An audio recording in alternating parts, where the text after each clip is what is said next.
Хәерле көн, исәннәрмесез, көмеш кыңгырау гәҗитен яратып укучы дусларыбыз.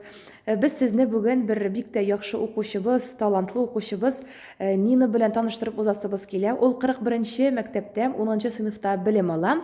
Нина Иванова, шулай бит ул быел халыкара бәйгедә, халыкара олимпиадада беренче урын яулаган укучыбыз безнең. Нина, әйдә әле үзең белән тагын да таныштырып уз әле. Син шушы бәйгедә гомумән ничә тапкыр катнашасың? Мин халыкара олимпиадада икенче тапкыр катнашам. Димәк, быел икенче тапкыр булып чыга инде, шулай бит? Әйе.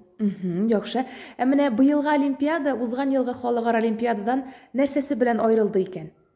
Быел олимпиада минемчә авыррак булды, чөнки мин инде 10-нчы сыйныфта һәм биремнәре дә проектның темасы да авыррак, катлаулырак. Ә нинди проект якладыгыз быел? Быел безнең проектның темасы минем шәҗәрәм дип атала. Димәк, син үзеңнең гаиләң белән таныштырдың булып чыга инде, шулай бит? Шулай. Миңа калса, әлеге эшне башкаруда сиңа иң беренчеләрдән булып ярдәм иткән кеше ул әлбәттә укытучыңдыр, шулай бит? Әйе, минем укытучы Вагызова Гөләнаи кызы, мин аның белән инде 4-нче сыйныфтан бергә булып эшлибез. Димәк, сез бергә зур эш алып барасыз, шулай бит? Әфәрин. Нина, мен әйтәле, син бит инде, синең исемең дә, фамилияң дә теге татар исем фамилиясе түгел, шулай бит? Син татар кызы булмасаң да, шул хәтле камил татарча сөйләшәсең, аралашасың. Шушы татар телен белү сиңа каян килә дип әйтик? Татар теленә мәхәббәт гомумән алганда кайдан килә икән? Мин беренчедән инде 4-нче сыйныфтан укытучым белән аралашам, сыйныфташларым белән аралашам. Шулай ук минем әбием мин бәләкәй чактан ук татар авылына күчеп, үзе дә татар телен өйрәнде. Һәм шулай ук мин дә анда балалар белән аралашып, төрле кешеләр белән аралашып, татар телен өйрәндем. Әфәрин дип әйтәсем килә, Нина. Татарча бик камил сөйләшәсең.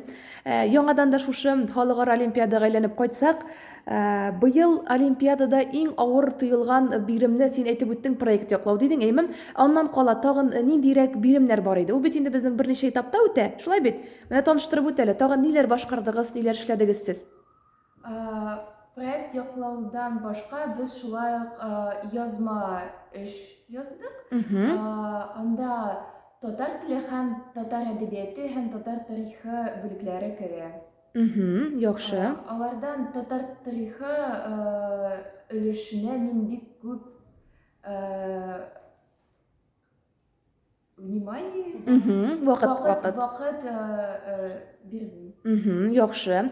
Нина, бит инде шушы халыкара олимпиадага башка төбәкләрдән дип әйтик, гомумән чит илләрдән килгән укучылар да була, катнашучылар да була.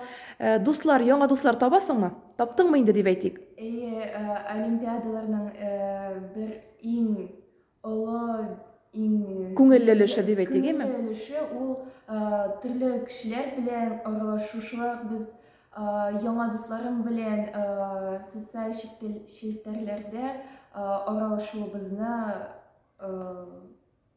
дәвам итәсез, әйме? Алып барасыз дип әйтергә кирәк. Электрон форматта булса да, виртуаль аралашу дәвам итәсез, шулай бит? Әйдә, менә синең артында торган дипломнарың белән дә таныштырып үтик тә. Безнең караучыларыбызны, менә безнең Нинаның бу узган елгы халыкара олимпиада дипломы һәм менә монда быелгы дипломы урын алып тора, шушындый дәрәҗәле урында. Котлыйбыз сине, Нина, тагын бер тапкыр. Мондый җиңүләрең алга таба тагын да булсын, иҗади уңышлар телибез сиңа. Бик зур рәхмәт.